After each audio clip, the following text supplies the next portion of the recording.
Ever listen to Keith Jarrett and wonder how he does this? Or maybe this?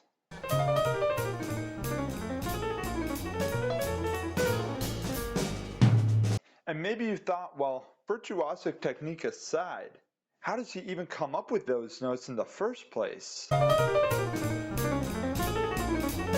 Well, this week I've spent hours studying and practicing just 8 bars of Keith's playing, and today I'll be sharing what I learned with you.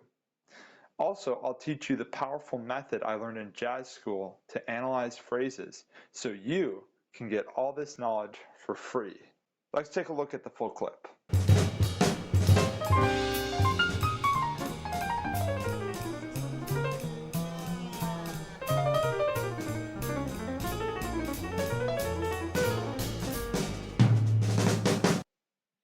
Hot.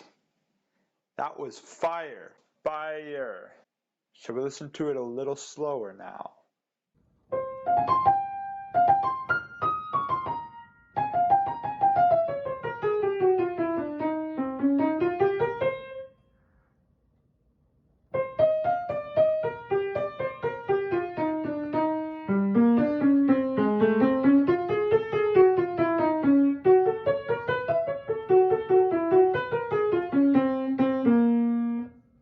So man, if you want to understand what's going on here, we're going to need more data.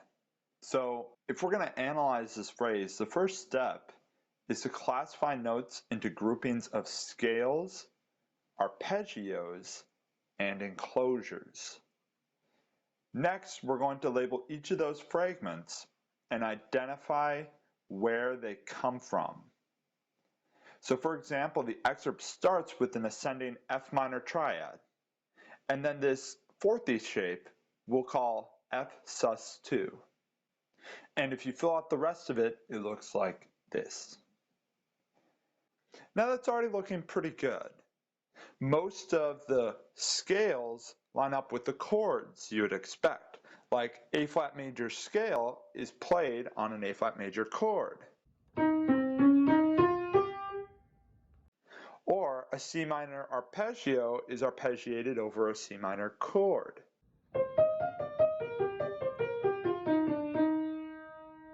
But you might notice that some scales or arpeggios don't match the chord change normally in the tune. For example, why is a B flat minor scale played over a B flat 7? Or more importantly, why is there an A major 6 arpeggiated over B flat minor 7? It seems like Keith is playing totally different chords. And so he is. You see, on the B flat 7, he's actually anticipating E flat 7 with the 2 in A flat, which is B flat minor 7, to make it a 2-5-1. Similarly, for the E flat 7, he extends the tension over A flat until it resolves on the 5th of an A flat chord, which is E flat. So we'll see that anticipating or extending a chord change by a few beats is actually a common theme throughout Keith's playing. And he's not the first person to do this. People like Bill Evans, John Coltrane, and even Bird are famous for playing over the bar line. And this creates nice tension, making the music less predictable and more exciting. So we've talked about playing over the bar line, but what about that A major 6? It just seems totally out of place. Well, if we look at that and the other notes before it, Keith actually plays an enclosure on B, so maybe B is a chord tone. So let's try a B minor chord. If we arpeggiate it up all the way to the 9th and the 11th, we see that A6 is just the upper extensions of a B minor 7. Okay, great. So we know what chord he's playing, but why is he doing that?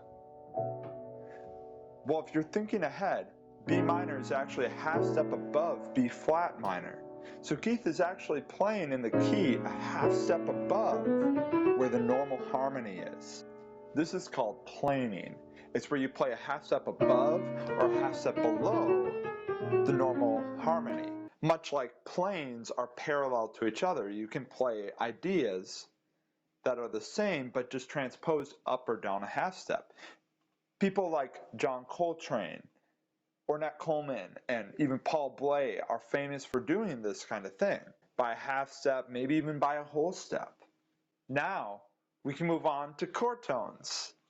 Let's start in the beginning. We see C is the 9 of B flat 7, F is the 5th, A flat is the 7th of B flat 7. Okay, makes sense. And so we can fill in the rest of the chord tones like this.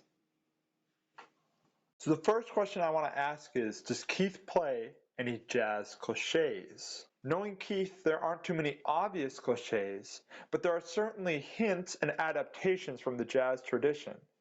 So let's take a look at a lick you may have heard before. This is Horace Silver on But Not For Me.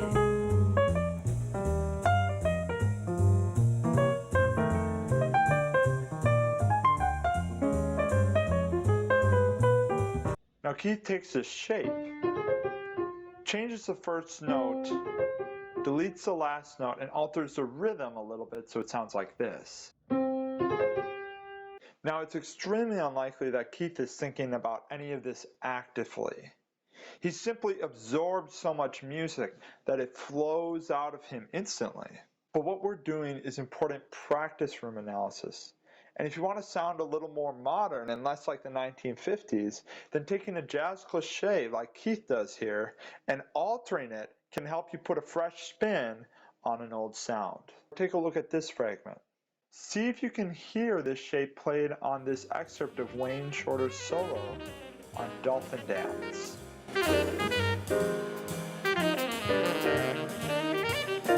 Did you hear it? It's not exactly the same because he continues the line, but he does use the same exact shape Keith uses. Wayne just truncates it.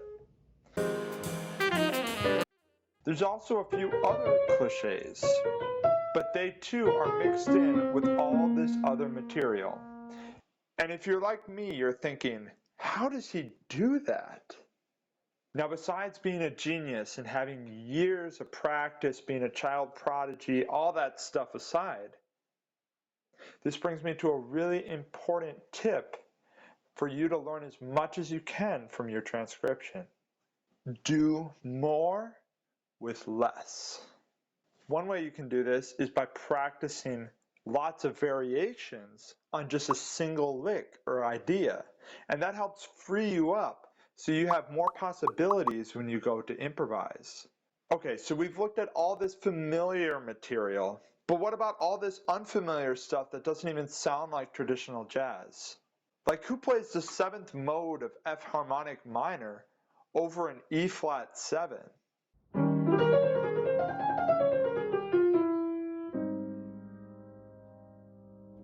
Or who uses an augmented scale over an F7?